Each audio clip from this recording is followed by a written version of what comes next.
The iron gate creaked agonizingly as Elisa pushed it open, producing a sound that reverberated through the deserted valley like an ancestral moan.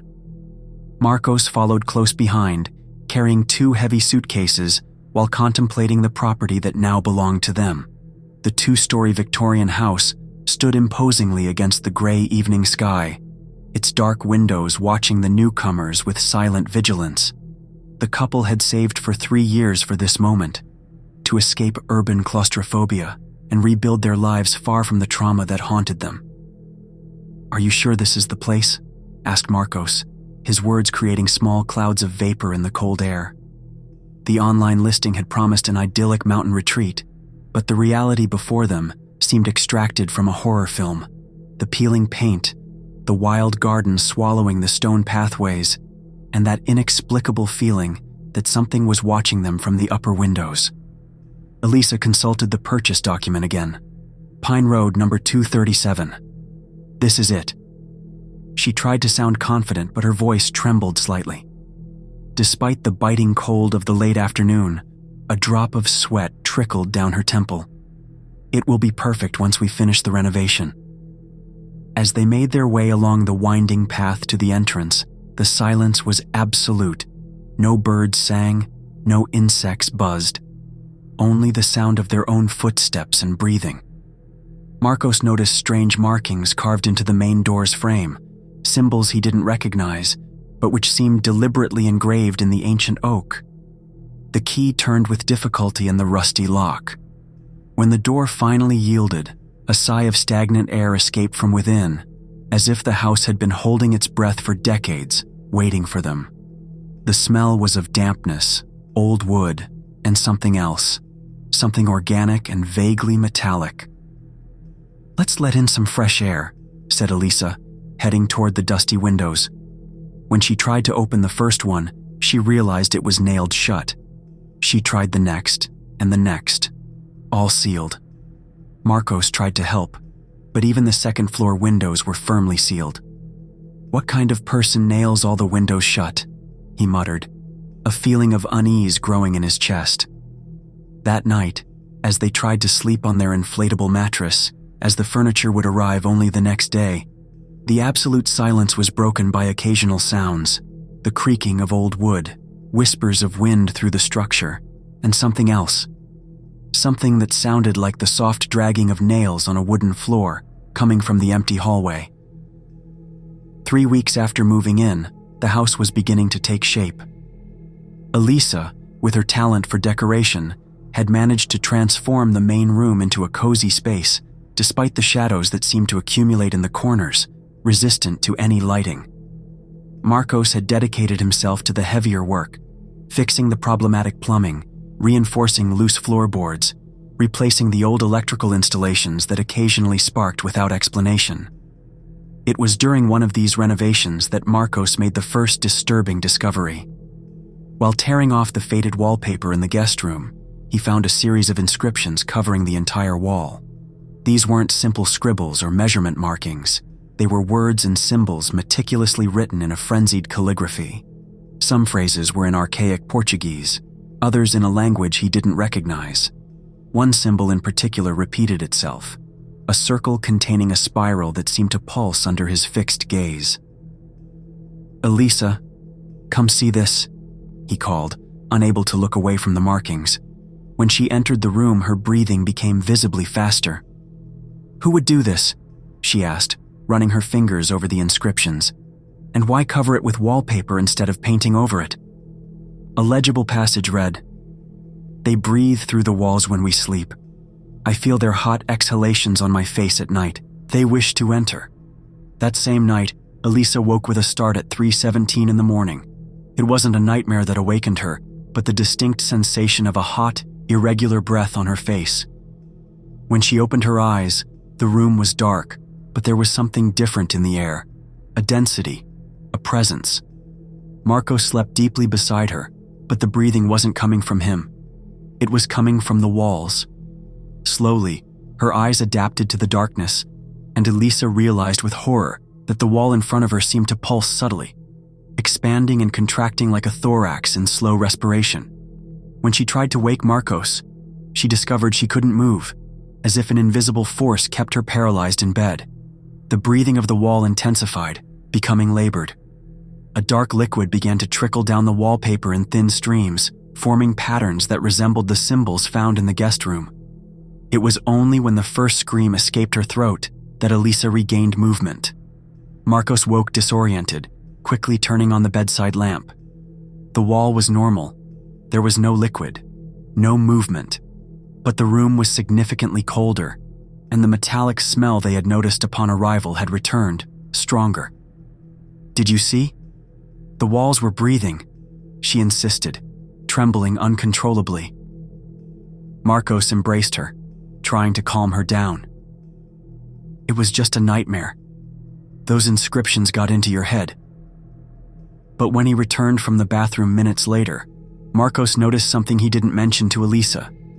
The damp mark on the wallpaper, exactly where she had pointed, drying quickly as if it had never existed. The incident with the breathing wall was only the beginning. In the following weeks, the house seemed to gradually awaken around them. Objects changed position during the night. The dead crow they found on the porch one morning was disconcerting, but the 7 that appeared the next day, arranged in a perfect circle, were reason enough for Elisa to suggest that perhaps they should reconsider their decision to live there. "It's just nature," argued Marcos, though his voice lacked conviction. "We're in the middle of the forest. Probably some animal is bringing them to the porch." But even he couldn't explain the sounds that began to echo through the walls. Long, deliberate scratches, followed by rhythmic knocks in groups of 3.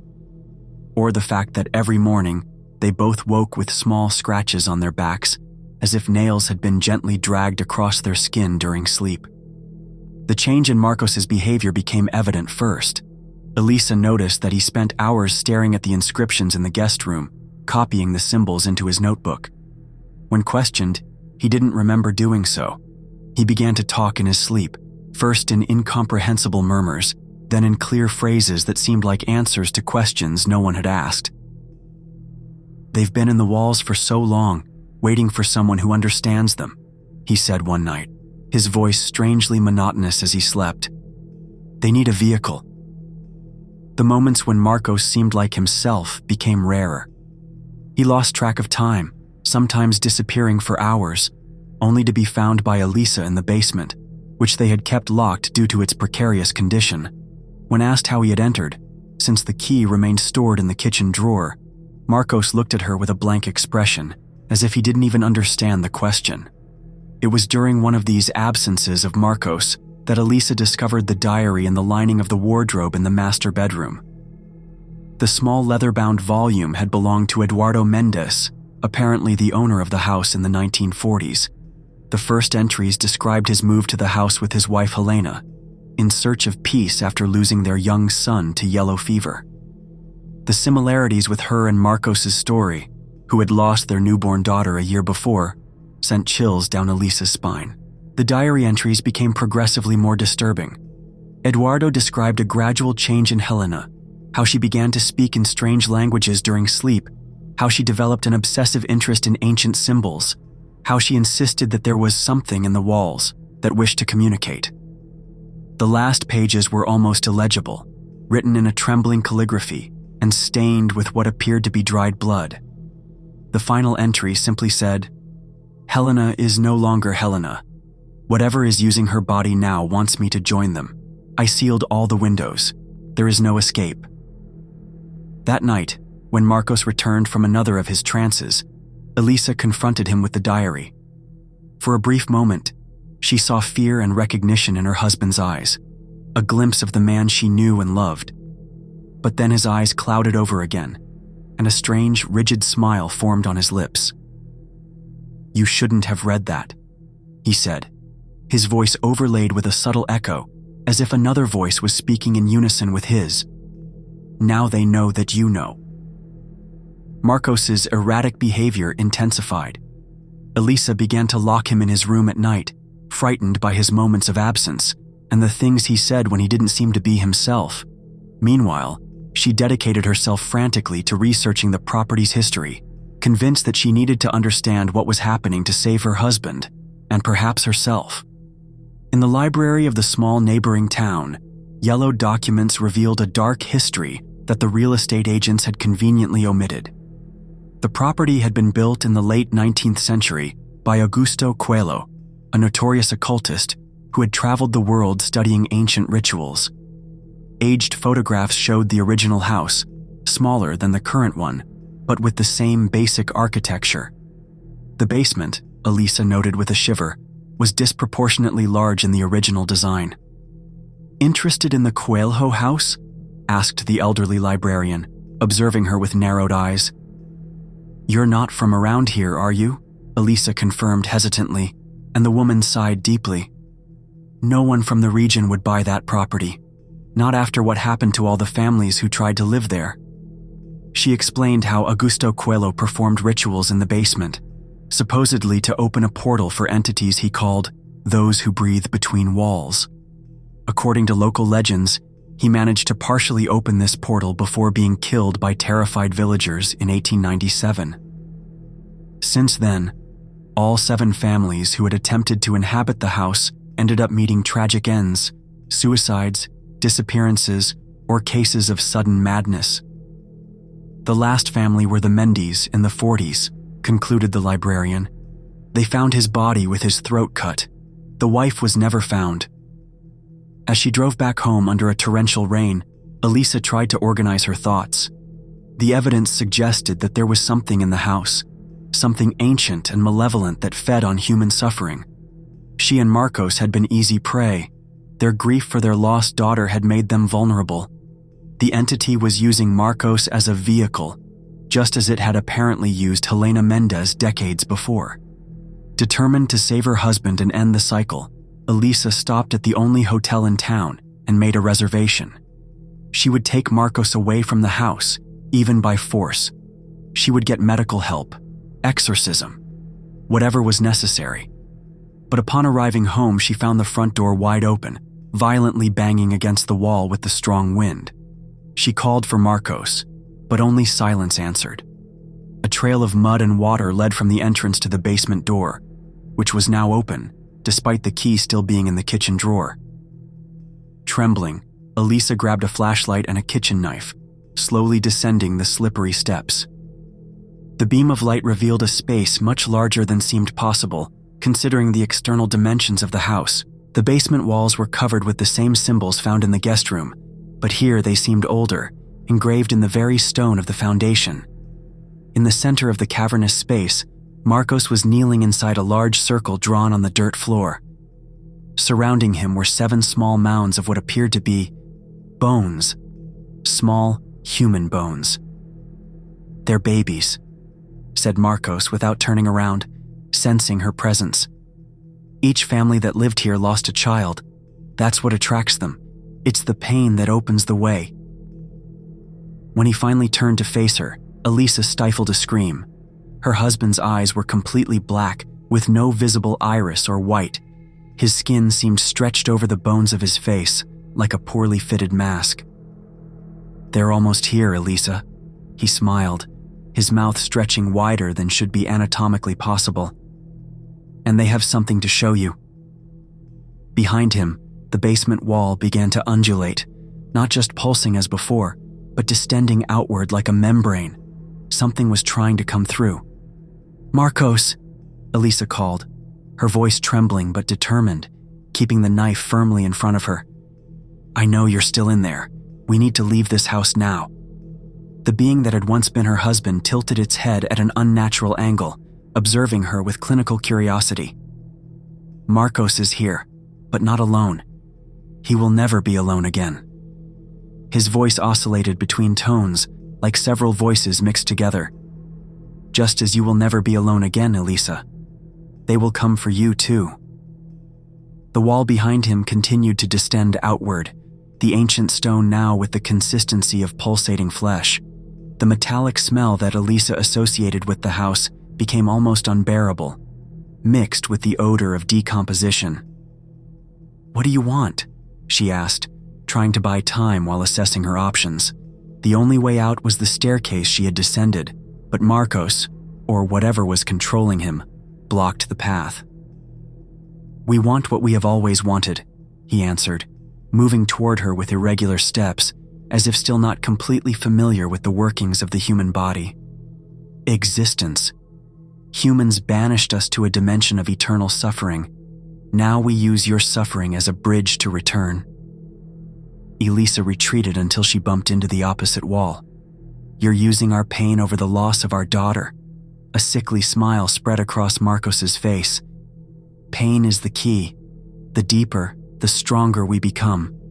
Helena Mendez served well after losing her son, but her husband interfered before we could complete the ritual. You won't make the same mistake, will you, Elisa?" On the walls around them, the ancient symbols began to glow with a reddish light. The ground trembled beneath her feet, and from the pulsating wall behind Marcos, something began to emerge. A dark, undefined shape, composed more of shadow than physical substance. In a flash of terrible understanding, Elisa realized what she needed to do. Eduardo Mendez's diary, the research at the library, everything pointed to the same conclusion. These entities fed on human pain, specifically grief. As long as she and Marcos remained trapped in their suffering, they would be sources of energy for the ritual. "Marcos," she called again, lowering the knife and stepping forward. "Remember what the therapist told us? The pain doesn't go away, but we can choose not to let it define who we are." Something flickered in the black eyes, a momentary flash of their natural color. "Our daughter is gone," continued Elisa, tears streaming down her face as she took another step forward. "And that will always hurt. But we came here to start over, not to lose ourselves in pain." The form emerging from the wall wavered, as if weakened. Marcos blinked repeatedly, confusion evident in his expression. "Elisa?" he murmured, his own voice briefly emerging. She ran to him, grabbing his hands. "Fight this, Marcos. They feed on our grief. We can't let them use our daughter this way." A furious roar emanated from the pulsating wall, and the partially materialized form lunged forward, trying to reach them. Marcos screamed in pain, falling to his knees as something dark seemed to be ripped from his body, like smoke being extracted by an invisible force. Elisa grabbed Marcos's face between her hands, forcing him to look at her. "Say her name, Marcos. Say our daughter's name and remember the love, not just the loss." "Helena," he whispered, tears of blood running from his eyes that were slowly returning to normal. Her name was Helena. As he spoke the name, a wave of energy exploded from them, throwing them against the floor. The symbols on the walls glowed intensely for a moment before going out. The protrusion in the wall violently receded, as if sucked back into some distant realm. The silence that followed was absolute. There was no more breathing in the walls, no whispers in the darkness, only the sound of their own ragged breathing as they embraced on the basement floor. 3 days later, Elisa and Marcos were finalizing their packing in the hotel room where they had taken refuge after fleeing the house. The storm had finally ceased, and a pale sun illuminated the mountains through the window. "Are you sure we need to go back there?" asked Marcos, still pale and weakened by the events in the basement. The local doctors had found nothing physically wrong with him, but they both knew that the deepest wounds were those that couldn't be seen. "Just to get the last belongings," replied Elisa, checking the list she had made. "And I need closure. We need to fully understand what happened to be sure it's truly over." The car trip was silent. When they finally spotted the house at the end of the road, it seemed smaller somehow, less imposing. The shadows that had once seemed to lurk in every window had dissipated under the daylight. They entered cautiously, but the oppressive atmosphere that had suffocated them for weeks had disappeared. There was no more metallic smell, just the normal odor of an old house, wood, dust, and the slight mildew typical of buildings in humid regions. While Marcos collected his belongings from the improvised office, Elisa headed to the guest room where everything had begun. The inscriptions on the wall remained, now clearly visible without the wallpaper. Under natural light, they seemed less sinister, just the desperate scribbles of someone fighting against forces they didn't understand. It was then that she noticed something they had missed before, a small compartment hidden behind a loose panel near the baseboard. Inside, she found a rusty metal box containing old photographs and a sealed letter, simply addressed to whoever survives. The letter was from Eduardo Mendes, written on the night he had presumably taken his own life. In it, he explained that he had not committed suicide. He had sacrificed himself to save his wife Helena, who was being consumed by the entity. His sacrifice had temporarily weakened the connection between the worlds, allowing Helena to escape. The last part of the letter made Elisa gasp. To whoever finds this message, if you are reading this, then you too have felt their presence. They feed on the deepest pain and use it as a portal. The cycle will only be broken when someone faces the pain instead of being consumed by it. Look for Helena Mendes. If she still lives, she will know more. Attached to the letter was a yellowed photograph of Helena, a fragile-looking woman with intense, sad eyes. On the back, an address in a nearby town. Elisa showed the letter to Marcos when he entered the room. His eyes widened as he recognized the address. "That's only 40 minutes from here," he said. "Do you think, if she's still alive, she would be over 100 years old now?" pondered Elisa.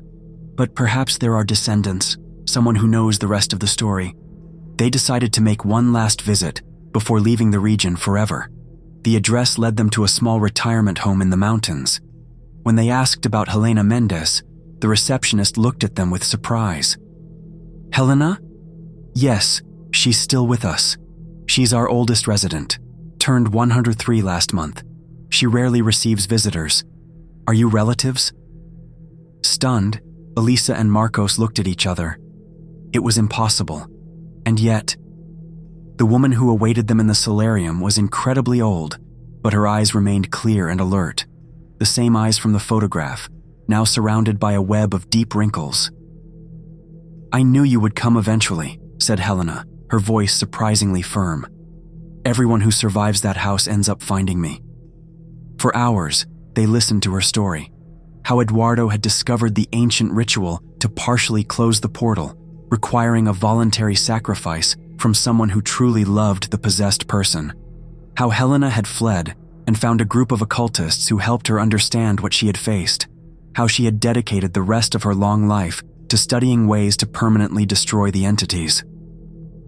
"You did something that no one has managed before," she said, observing them intensely. "You faced the pain instead of allowing it to consume you. That severely weakened their connection to our world." "So it's over?" asked Marcos, hope in his voice. Helena's gaze became distant. "For now. But they are patient, and time means nothing in their dimension. Eventually, another grieving family will find that house. Unless we destroy it," concluded Elisa. Helena smiled, reaching for a worn folder she kept beside her chair.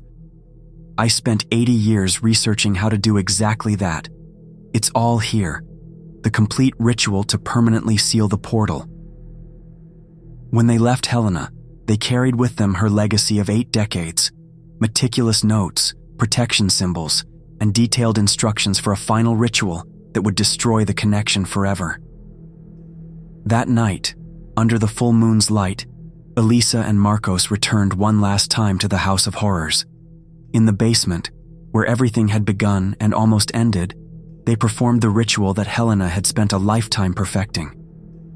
When the last words were spoken and the ritual fire consumed the ancient symbols, the entire house shook violently.